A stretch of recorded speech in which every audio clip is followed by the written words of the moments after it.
Yo, yo, yo. Welcome back to another episode of Chicgao Bulls podcast. Hey, we move on to free agent shopping with the Phoenix Suns. Is Chris Paul the point guard we need? I don't know, but you gotta hit the music first.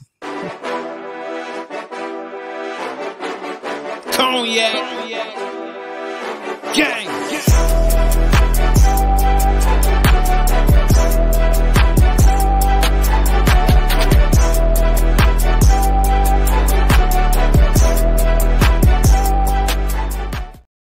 Chicgao Bulls podcast with the Cognac Boys. I'm Cognac Boy Bobby, and I'm with my dog, CDubb. How you doing, boy? I'm feeling great, man. It's hot as hell in Phoenix, man. Let's get this over with before we get out this desert, bro. They talking about it's the dry heat. I don't know. Man, I don't know. Heat is heat, man. Man, if y'all like what y'all listening to today, hit the like button and subscribe to the channel. Make sure you hit the notification bell as well, because it's a lot of Magic fans upset right now. But guess what? We don't give a damn. But on the Phoenix, knew it was gonna be Orlando too. It just had to be Orlando.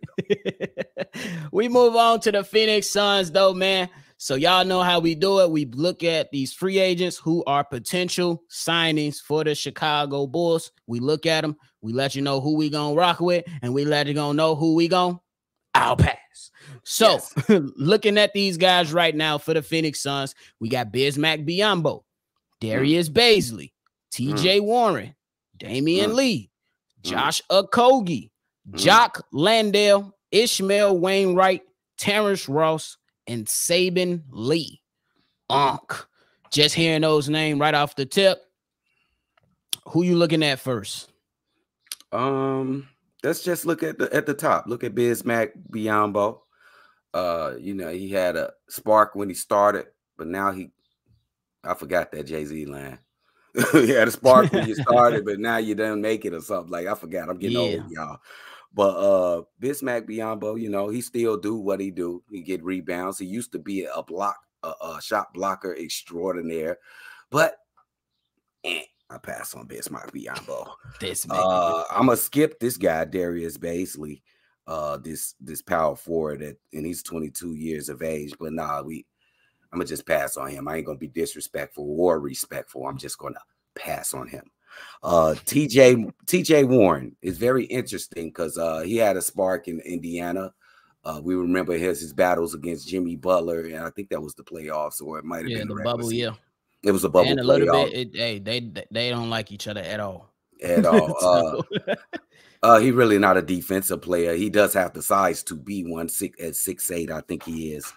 29 years old, be 30 when the next season start.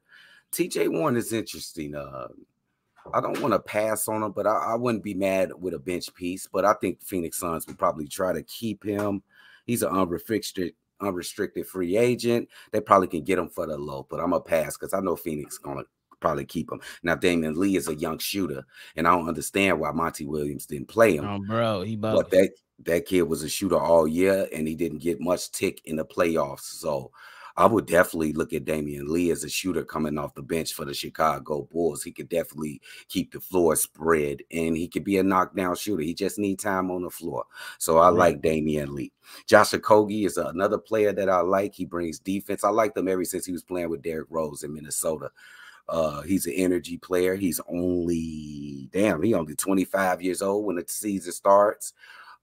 His shooting is bad. But he get to the basket. He gonna play hard. He was shooting some threes in the Phoenix Suns. It didn't look natural. It didn't look smooth to me. So he getting better. I'm gonna tell him that he's getting better. I like Josh Okogie. Wouldn't mind him being a piece coming off the bench. Let's skip some more guys and get to Terrence Ross. His name been connected with the Bulls for a long time. Yeah. I wish that if we was going to grab him, it would have been like 2-3 years ago. It would have been cool for me with Terrence Ross. He can get hot with 30-point games at times. He can average like 12 points if you have him steady coming off the bench. He is an athletic freak still. He will dunk on your head if you forget that he can get to the basket. And defensively, he's a little mid, maybe if that. You know, I'm trying to be nice. If he a little mid, if that.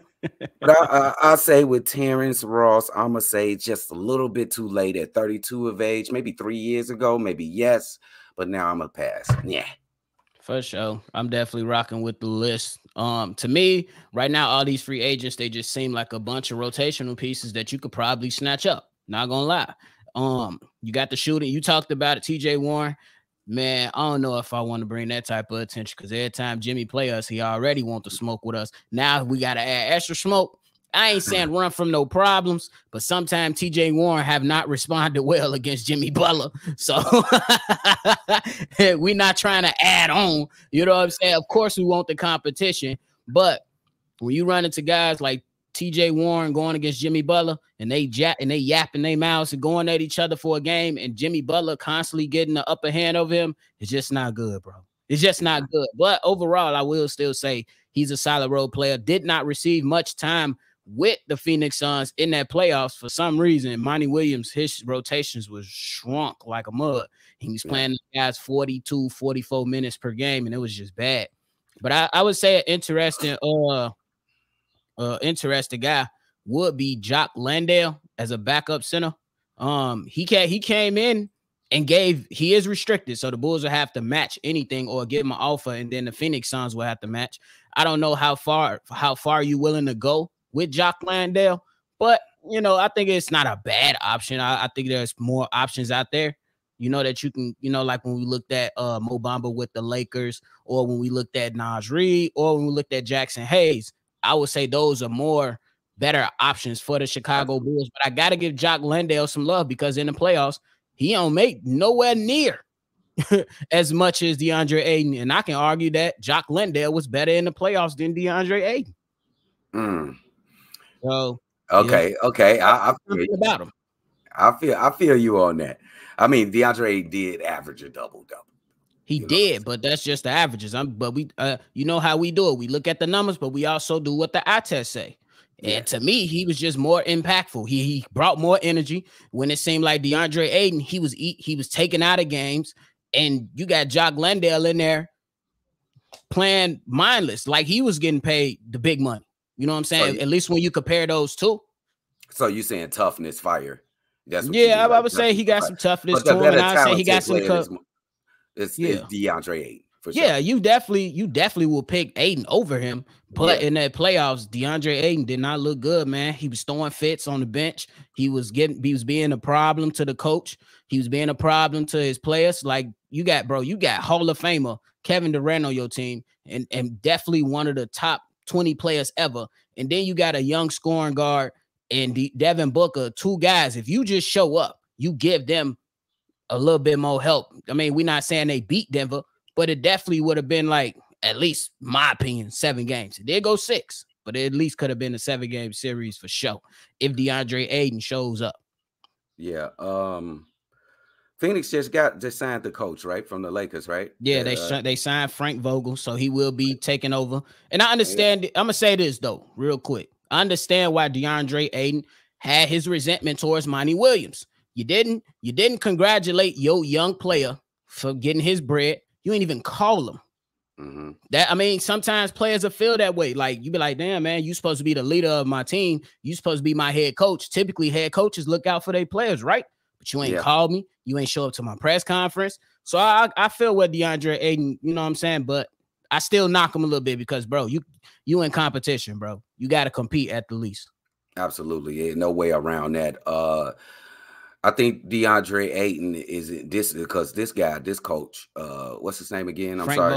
Frank Vogel. He always had a terrific big man at that time. You look at Roy Hibbert at that time. Bro, he had Roy Hibbert playing top-notch basketball. Yeah. Look at Anthony Davis. So this is going to be critical if they decide to keep him. I don't know if he'll stay or not. But if he was to leave, you would be opposed to a trade. Let's just go Nick Vooch for DeAndre Ayton. That's out the question.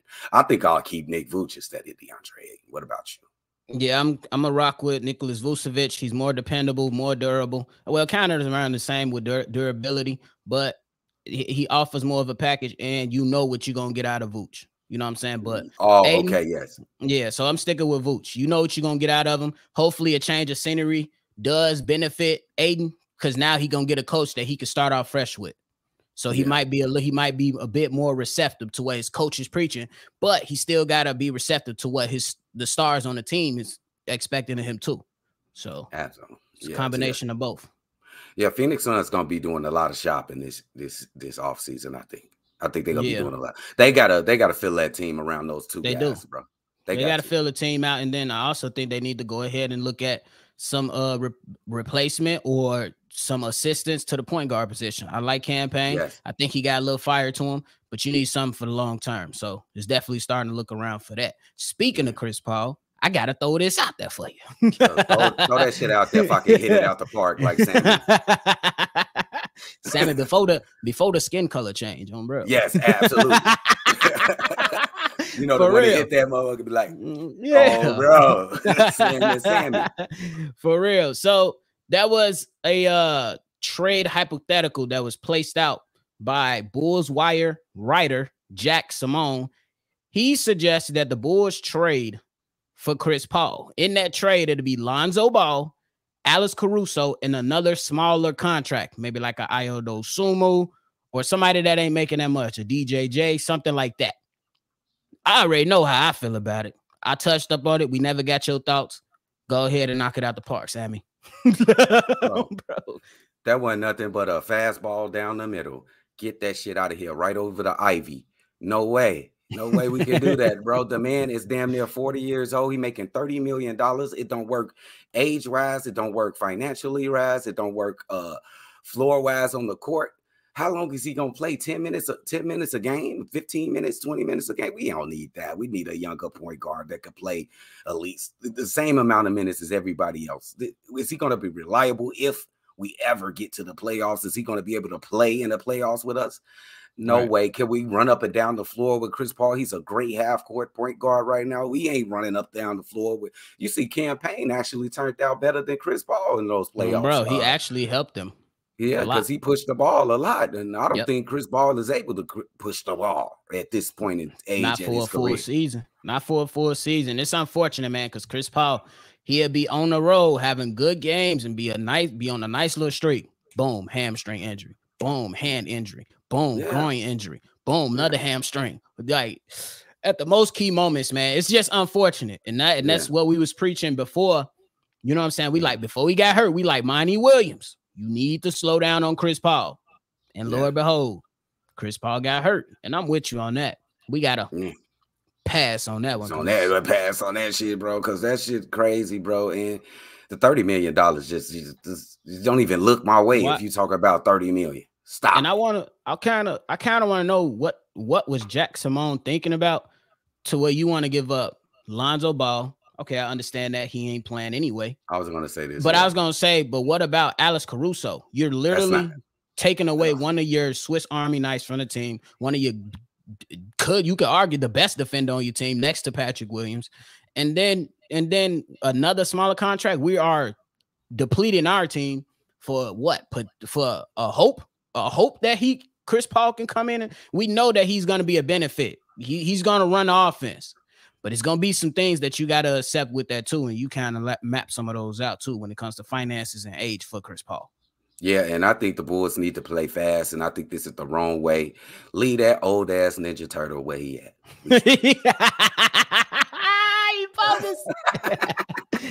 Teenage Mutant Ninja Turtle. You know, he Donatello, too. No, bro. You know, he Donatello, too, bro. He ain't even one of the cool ones.